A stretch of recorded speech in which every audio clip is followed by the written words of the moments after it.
E aí, fono? Bom, Cris, nosso episódio de número 3. E aí, o episódio de hoje traz uma pergunta muito atual, né? Que já existia, mas que hoje em dia, olha, tá um assunto bombando aí em todos os lugares. E é um assunto que tem muito a ver com a nossa área, mas não só com a nossa área. Tem a ver com a sociedade como um todo, né? E a Cris vai falar qual que é essa pergunta bombástica. Vamos lá. Minha bebê tem 1 ano e 9 meses e só fala mamá. Ela até fala algumas palavrinhas, mas parece que ela esquece. Será que ela é autista? É uma pergunta muito difícil. Como eu disse, é um assunto que está super em alta. E que bom, né? A gente fica muito feliz. Mas, na verdade, existem alguns filtros a serem feitos até chegar, né, a um diagnóstico, até entender um pouco. Então, hoje em dia, a gente consegue ver, né, identificar, não só no consultório, a gente identifica na fila dos lugares, nos bate-papos, nos playgrounds da vida, né? As mamães muito aflitas, muito ansiosas, porque as crianças falam pouco e automaticamente elas acabam remetendo à ideia do TEA, né? Que é o transtorno do espectro autista. Por quê? Porque disse que as crianças diagnosticadas com TEA não falam. Cris, introduz aí pra gente esse assunto que é muito sério. Muito sério. E, na verdade, o que acontece? Essa questão do autismo, ela é, hoje em dia, até mais naturalizado. Porque o que acontecia antigamente? Parecia que o autismo ia ser uma pessoa que não ia se desenvolver, que não ia ter uma profissão, que não ia ter relacionamento social. E, na verdade, ser autista é só mais um jeito de ser. Como eu sou assim, você é desse jeito. Que eu sou diferente de você, né? Bem diferente. E a característica principal do ser humano é ser diferente, não é ser igual. Isso. Lógico que a gente tem algumas características importantes aí. E essa questão da linguagem, né? E essa angústia que aparece porque ela fala algumas palavrinhas, mas depois esquece. Esta dificuldade não é uma dificuldade que a gente pode deixar restrito à questão do autismo. Essa dificuldade, as dificuldades de linguagem, né?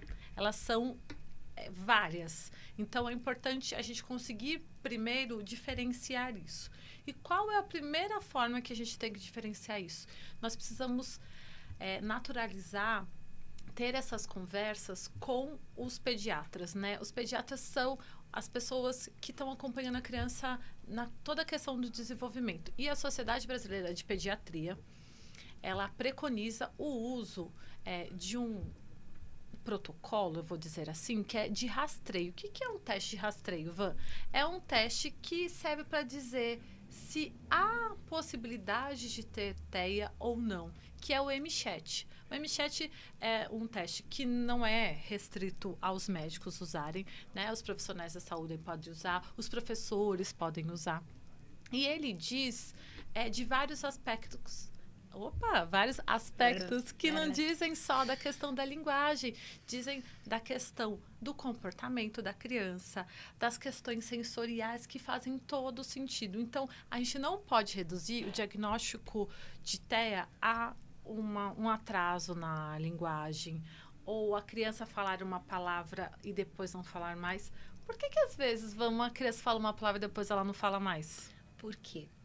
Porque muitas vezes a família acaba entendendo que essa palavra, uma vez dita, ela já está ali, ó, no banco de dados. Claro que faz uma marquinha na criança e claro que ela pode vir a internalizar né, memorizar a palavra e continuar usando. Mas muitas vezes ela usou a palavra, alguém entendeu e nem sempre, por exemplo, a Cris, né, nessa pergunta falou mamá.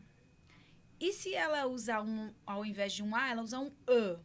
Então, ela falou mamã, né? Ou ela falou mamá, porque está vinculado ao leite, né? A mamadeira, porque às vezes as crianças, as mamães, usam essas palavras para falar da hora da amamentação, na hora do leitinho, né? Na mamadeira. Então, é muito importante entender que foi uma interpretação do adulto. E aí, ela falou, aprendeu mais uma palavrinha, bota lá no inventário das palavrinhas, né? vamos contar aí quantas palavrinhas essa criança já fala. Só que ela não fala mais. Por quê? Porque muitas vezes essas palavras elas não recebem uma função, né? Então ela repetiu uma palavra, ou às vezes ela produziu uma palavra que alguém interpretou que era determinada, né, palavra, e não trouxe um significado para aquilo, não trouxe um contexto, não continuou utilizando, né? Até para entender se realmente era aquela palavra. Era mamá ou era mamã? Né? Ou não tinha nada a ver, que de repente ela, né, tá trocando até os fonemas aí e ela estava se referindo a outra coisa. Então é importante observar, né? Quando ela disse isso, ela tá vinculado a que contexto, né? A que momento? Quantas vezes depois os papais e as mamães, ou a família, ou mesmo a escola, traz aquilo à tona novamente, né? Porque ela precisa ter uma função. A fala precisa ter função, porque senão vira só um papagaio, né? Eu repito, eu falo, mas por quê? Por que que você disse isso? O que causa no outro essa palavra, né? Se for mamãe, vai causar um derretimento, né? Se for mamá, tá com fome, né? E isso vai trazendo para a criança um repertório ainda maior. Então, não é que a criança tem um problema, porque às vezes os adultos falam assim, eu acho que ela tem alguma questão de memória, porque ela fala e esquece o que ela aprendeu, ela não fala mais.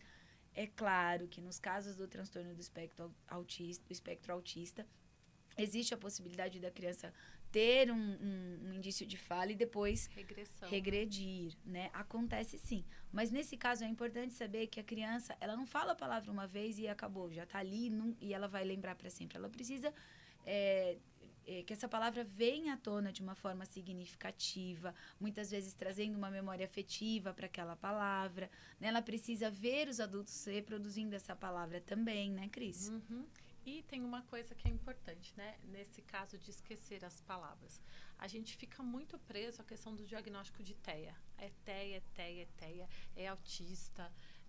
E a gente sabe que tem outras dificuldades de linguagem, por exemplo, o TDL, que é o transtorno de desenvolvimento de linguagem, que são dificuldades que começam a aparecer justamente nessa idade, que a criança demora para falar as primeiras palavras, que a criança, quando fala uma palavra, às vezes ela não consegue colocar isso dentro do contexto. Isso é outra dificuldade de linguagem. Então, uma coisa que a gente precisa deixar sempre muito claro, e acho que aqui nos nossos vídeos, nós, como duas fonoaudiólogas, deixamos isso bem claro, que toda pulguinha atrás da orelha precisa de orientação, de pergunta, de busca, né? Porque se você deixa passar, você às vezes cria mais pulguinhas atrás da orelha. E sempre tem aquela pessoa que fala assim, olha, meu sobrinho era igual autista. Olha, minha sobrinha tinha a mesma coisa, era deficiente auditiva. Então, muito cuidado, porque por trás de uma conversa como essa, às vezes tem uma mãe muito aflita, tem uma mãe desesperada, tem uma mamãe ansiosa, pronta para deixar o filho na creche pela primeira vez, pronta para deixar o filho na escolinha pela primeira vez. E aí essa angústia só cresce, né? Então você que é mamãe, busque ajuda se há essa pulga atrás da orelha, porque mãe tem um olhar, né? Assim, não só mãe, pai também, né? Mas... E se você é amigo, tio... eu acho que a gente precisa tomar cuidado do que a gente vai falando, porque esse diagnóstico é um diagnóstico de autismo é um diagnóstico muito amplo, e quem faz é o médico. Então, lógico que a gente vê algumas características, mas não dá pra gente poder falar isso... generalizando, né? Tem que filtrar. E outra coisa, também vou rasgar o verbo aqui, também se for autista, não há problema algum, porque todos nós somos diferentes. E tá tudo bem. Diferentes. E o que a gente precisa é conseguir ajudar essa criança a se desenvolver dentro das possibilidades que ela vai ter, com estímulos adequados. Então, eu acho que isso que é o mais relevante aí. Então, lógico que se a gente fosse pegar no padrão, uma criança de 1 ano e 9 meses já deveria estar falando uma quantidade, né? A gente fala que não precisa contar, mas variando a quantidade de palavras para lá com os 2 anos começar a juntar essas palavrinhas para fazer frase. Se isso não está acontecendo, procure ajuda. E é importante dizer também, né, que a gente está falando do transtorno do espectro autista porque foi o que a gente recebeu de pergunta. Mas existem outros transtornos que são parecidos. O mutismo seletivo é um deles, né? Então, e é muito difícil. E às vezes o diagnóstico não vem assim. Fez avaliação, diagnóstico. Não, muitas vezes você começa a intervenção. No meio do caminho, a criança apresenta uma coisinha diferente. Você fala, opa, né? Às vezes você recebe uma criança que tem uma grande dificuldade de atenção. O pai... Isso me lembra um caso, Cris, que eu tenho, assim, que é bem interessante, onde a mãe ficava na dúvida, trouxe para mim, eu também fiquei na dúvida, já veio com calhamaço de avaliações aí de vários especialistas, mas a criança nunca havia passado pelo processo de intervenção. Então, se busca muito, né? Avalia aqui, avalia ali. É importante, sim, né? Buscar as diferentes áreas. Mas a intervenção, ela faz toda a diferença, porque às vezes com o período de intervenção, você já não identifica um padrão que havia ali atrás e que já não se encaixa naquele diagnóstico, né? Então, às vezes a criança tem um transtorno de linguagem, né? E aí você já enquadrou como o transtorno do espectro autista. A criança fez qualquer movimento, olha lá, é um movimento estereotipado. Ah, olha, fez assim, assustou. Ah lá, tem problema, tem sensibilidade auditiva, né? Sensibilidade sonora. Ah, ele não gosta de... Então, a gente tem que tomar muito cuidado, gente. Filtro, né? Se você não é um especialista, nós, enquanto profissionais, tomamos um super cuidado dentro do consultório, que dirá na fila do pão no mercado, né? Rasguei o verbo também, Cris. A gente tá assim. Eu acho que a gente respondeu a pergunta, né? Eu acho que sim. Se vocês têm perguntas, deixem aqui pra gente nos comentários, ou lá no Instagram, ou no nosso perfil pessoal do Instagram. E quem não assistiu o nosso primeiro episódio, que nós já estamos no 3º, né? Não esqueça de que a gente tem que fazer.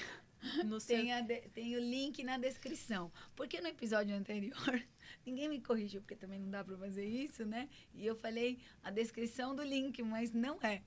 É o link na descrição aqui embaixo. Certo, Staff? Certo? E aí, Fono? E aí, Fono?